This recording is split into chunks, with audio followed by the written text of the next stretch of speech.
Hello students, in this video we will do the question answer and exercise work of lesson number 4. First है आपके tick the correct options. They make it easier to do an action multiple number of time. Loops. They execute the loop only when expression is true. If go to. This command is used to get the output of the program on the hard copy. Lprint command. They can be used without line number, both print and CLS. The statement written after this command are not executed. And true, false. QBasic is a structural programming language. It's true. Every programming language has its own syntax and command. True.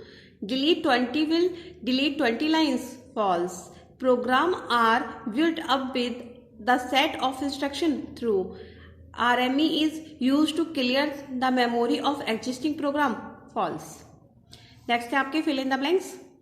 ठीक है. Looping are used to do a repeating task in a fraction of time. System command take to back to the DOS prompt. System command is used to exist from the QBasic program. Syntax is the style of writing any command. All QBasic programs are made by of series of instruction. In direct mode, the instructions are not stored in the memory. Okay, in direct mode, here direct. To write a new program, we use new command. Okay, next answer the following in one word. This command is used to clear the screen. CLS command. This command is used to execute any program. Run command. This command is used to show the position of the mistake. RME. This command assign a value to a variable. Let command. LET. This command is used to display the output on the screen. Print. Okay. Next है आपके question answer.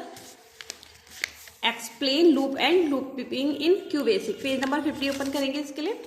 ठीक है, यहाँ पर है आपका ये आपके पॉइंट रिमेंबर है ना. आपको 3 ऑप्शंस राइट कर लीजिएगा इसमें से 3 स्टेप्स जो है.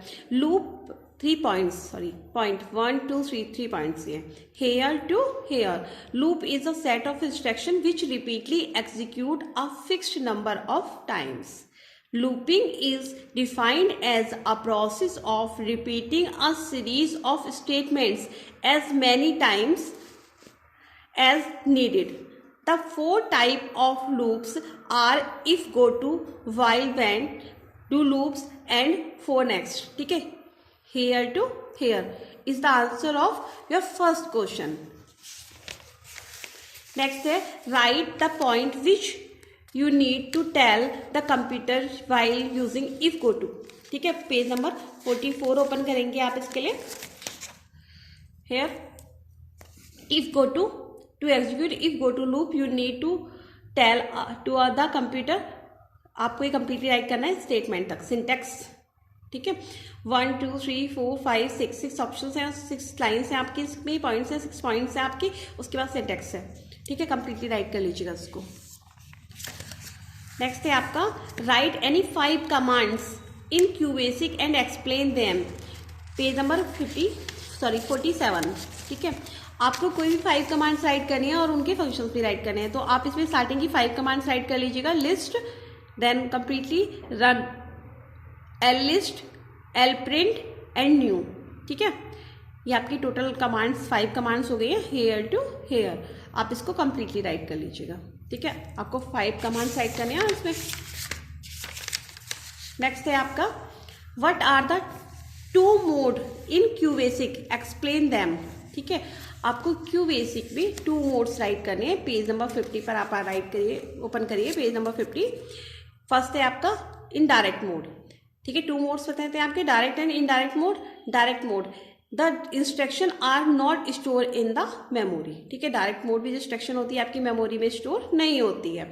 इन इनडायरेक्ट मोड में क्या होता है, the program instruction are store in the memory. जो भी आप प्रोग्राम और इंस्ट्रक्शन दे रहे हैं वो आपका मेमोरी में स्टोर हो जाएगा. ओके. अब नेक्स्ट क्वेश्चन है आपका, write the rules which should be obey while writing a program in Q basic. हम जब क्यू बेसिक में कोई भी प्रोग्राम राइट कर रहे हैं तो हमें कुछ रूल्स फॉलो करने होते हैं इसके लिए, ठीक है। तो रूल्स हैं, आप राइट करेंगे some rules of Q basic language. Q basic language के कुछ रूल्स हैं आपके। फर्स्ट है, all Q basic programs are made up of series of statement which are execute in the order in which they are written. Second point, every statement should have at least one QBasic command word. The words that BASIC recognize are called keyword. Okay. Next, all the command word have to be written using some standard rules which are called syntax rules. क्या आपको ये 3 rules right करने हैं इसमें। ये आपका answer number 5 है जिसमें आपको 3 रूल्स राइट करने हैं, हेयर टू हेयर। आप इसको कंप्लीटली राइट कर लीजिएगा। ओके, आपका लेसन 4 कंप्लीट है। नेक्स्ट वीडियो में हम आपको लेसन 5 एक्सप्लेन करेंगे, ठीक है। आपको ओनली क्वेश्चन आंसर आपकी नोटबुक में करने हैं और एक्सरसाइज वर्क के जो आपको क्वेश्चन आंसर है ना, ये आप नोटबुक में करेंगे। और आपका जो एक्सरसाइज वर्क है, ठीक है, here to here multiple choice question से answer the following in 1 word, ये आपको बुक में करना है। ओके, नोटबुक में आपको ओनली क्वेश्चन आंसर्स करने हैं और आप इनको राइट करके लर्न भी कर लीजिएगा। Thank you.